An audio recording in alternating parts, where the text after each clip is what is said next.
Hello students. तो इस class में हम लोग पढ़ने वाले हैं स्ट्रक्चर ऑफ किडनीज।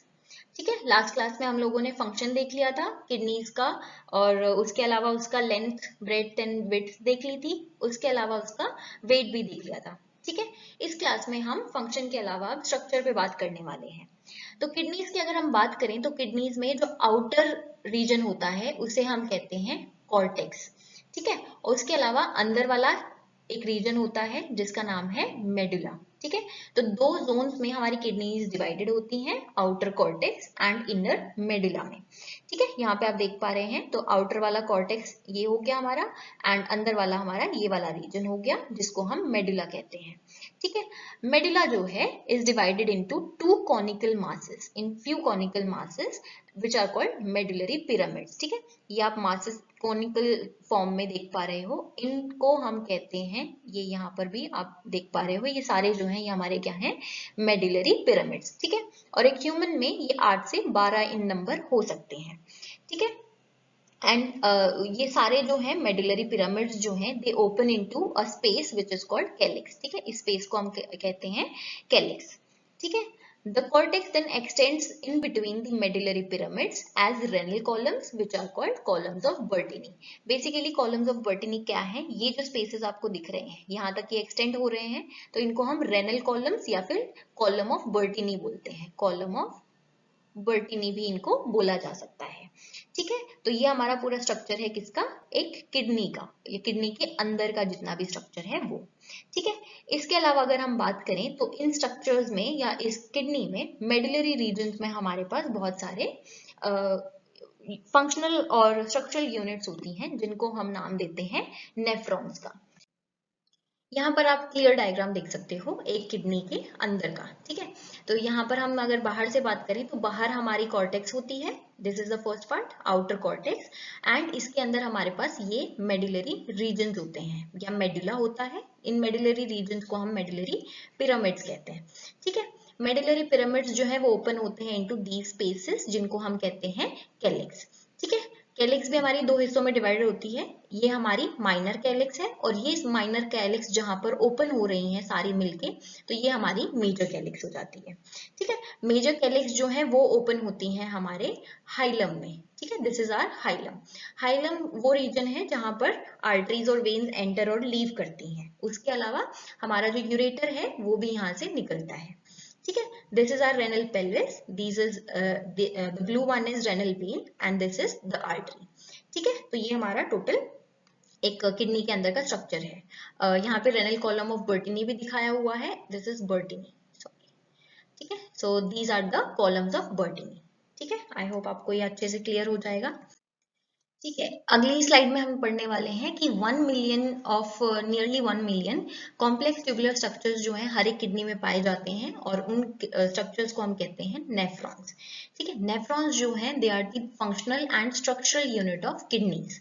ठीक है, इन्हीं के थ्रू क्या होता है, जो यूरिन की प्रोडक्शन होती है, urine is basically a waste material from our body. ठीक है, तो यूरिन जो है वो फॉर्म होता है आपका नेफ्रॉन्स के थ्रू। ठीक है, तो यहाँ पर फर्स्ट डायग्राम में आप देख पा रहे हो कि दीज आर द नेफ्रॉन्स, ये एक्सटेंड आउट हो रहे हैं आपके मेडुलरी रीजन में। ठीक है, ये आप देख पा रहे हो यहाँ पर। ठीक है, इस वाले डायग्राम में, सेकंड वाले डायग्राम में आप देख पा रहे हो ये कॉम्प्लेक्स ट्यूबुलर स्ट्रक्चर है नेफ्रॉन का। नेफ्रॉन बहुत अच्छे से हम लोग अगली क्लासेस में पढ़ेंगे, पर यहाँ पे मैं थोड़ा सा इंट्रोड्यूस कर देती हूँ इसको। जैसे आपको ये कैप्सूल टाइप दिख रही है, तो इसको हम कहते हैं बोमन्स कैप्सूल। क्या नाम होता है इसका, बोमन्स कैप्सूल। ठीक है, इस बॉमन कैप्सूल के अंदर ये जो आपको नर्व्स टाइप दिख रही हैं, रेड रेड जो आपको दिख रही हैं, इसको हम कहते हैं ग्लोमेरुलस। ग्लोमेरुलस कहा जाता है इनको। ठीक है, तो यहाँ से चीजें आती हैं बेसिकली और ये पास ऑन की जाती हैं फिर इस स्ट्रक्चर पे। इस स्ट्रक्चर को हम कहते हैं पीसीटी, प्रॉक्सिमल कन्वोल्यूटेड ट्यूब्यूल। ठीक है, पीसीटी से पास ऑन होती हैं चीजें into this structure, this is called the Henle's loop और loop of Henle, this is called loop of Henle. ठीक है, लूप ऑफ हेनले जो है वो आपकी फाइनली कनेक्टेड होती है डीसीटी से, डिस्टल कन्वोल्यूटेड ट्यूब्यूल, एंड ये फाइनली ओपन होती है into this collecting duct, this is called collecting duct. ठीक है, तो ये आपका सिंपल सा स्ट्रक्चर है नेफ्रॉन का। आप अभी सिर्फ इंट्रोडक्शन के लिए इतना ही इसमें कर सकते हैं। ठीक है, ओके तो अब हम बात अगर करें यूरेटर की, यूरेटर क्या है? यूरेटर वो जगह है जहां पर यूरिन पास हो रहा है from the pelvis to the urinary bladder. ठीक है, तो यूरेटर वो ट्यूब लाइक स्ट्रक्चर्स होते हैं जो कि इस यूरिन को या या वेस्ट मटेरियल को बेसिकली किडनी से यूरिनरी ब्लैडर तक लेकर आते हैं।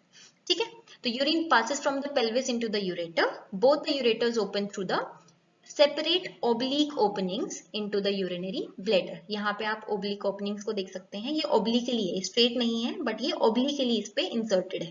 ठीक है, द ओब्लिकिटी, इस ओब्लिक प्रेजेंस का क्या मतलब है? तो it prevents the back flow of urine.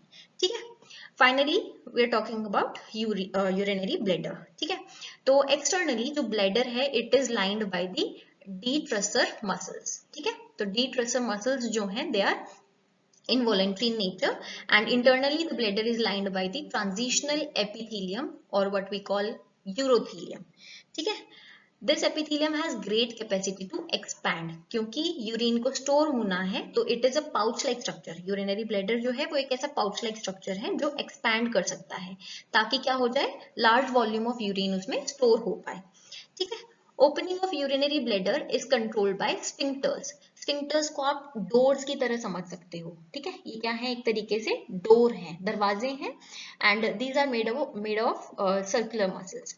ठीक है, in humans there are two sphincters which are present, एक इनर और एक आउटर वाला होता है।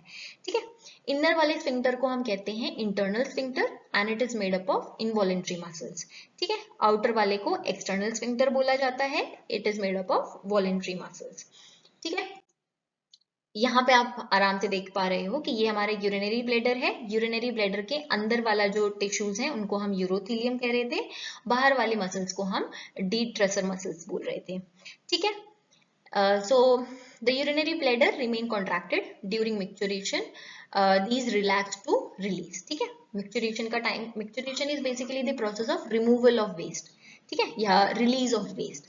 ठीक है, तो उसको हम मैक्चुरेशन बोलते हैं। तो यहाँ पे आप देख पा रहे हो नॉर्मल स्टेट में जब ब्लैडर हमारा एम्प्टी है तो नॉर्मल स्टेट में हमारी सारी मसल्स और टिश्यूज जो हैं वो रिलैक्स फॉर्म में है, मतलब कोई वो नहीं है इनके अंदर, कोई स्ट्रेस नहीं पड़ रहा है इनमें। ठीक है, दे आर कॉन्ट्रैक्टेड। ठीक है, यहाँ इस वाले में आप देख पा रहे हो कि जब हमारा ब्लैडर फुल हो चुका है तो फुल के टाइम पे हम देख रहे हैं कि ये क्या हो रही हैं, इनको क्या करना है, अभी रिलीज करना है यूरिन को यूरिनरी ब्लैडर से रिलीज करना है। तो उस टाइम पे आप देख पा रहे हो कि इनमें थोड़ा सा प्रेशर पड़ रहा है। राइट, यहाँ पर आप देख रहे हो ब्लैडर मसल्स हैं और ये यूरिन यहाँ पर आ चुका है। यूरिन जो है वो पास ऑन होना है थ्रू यूरेथ्रा। ठीक है, तो स्फिंक्टर मसल्स हमारी यहाँ पर कॉन्ट्रैक्ट हो जाती हैं।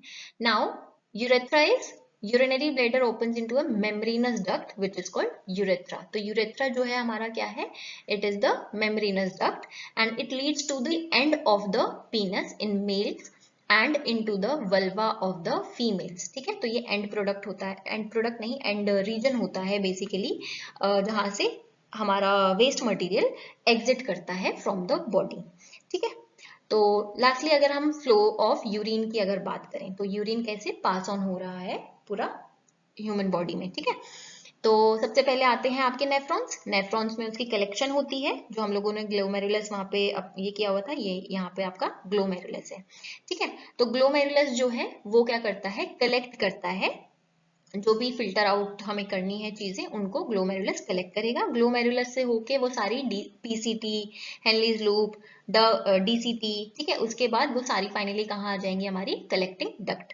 कलेक्टिंग डक्ट में आपका यूरिन जो है वो फिल्टर होके आ जाता है। ठीक है, कलेक्टिंग डक्ट जो है वो कहाँ तक एक्सटेंड कर रही होती है, मेडुलरी रीजन तक। ठीक है, मेडुलरी रीजन में आके उसके रीजन आप यहाँ पे देख सकते हो, डक्ट ऑफ बेलिनी और रेनल पेपिला। ठीक है, ये चीजें यहाँ पर प्रेजेंट होती हैं, इनके थ्रू फाइनली क्या होता है, नेफ्रॉन एग्जिट आउट करता है मेडुलरी रीजन से होते हुए और वो जाता है आपके कैलिक्स रीजन में।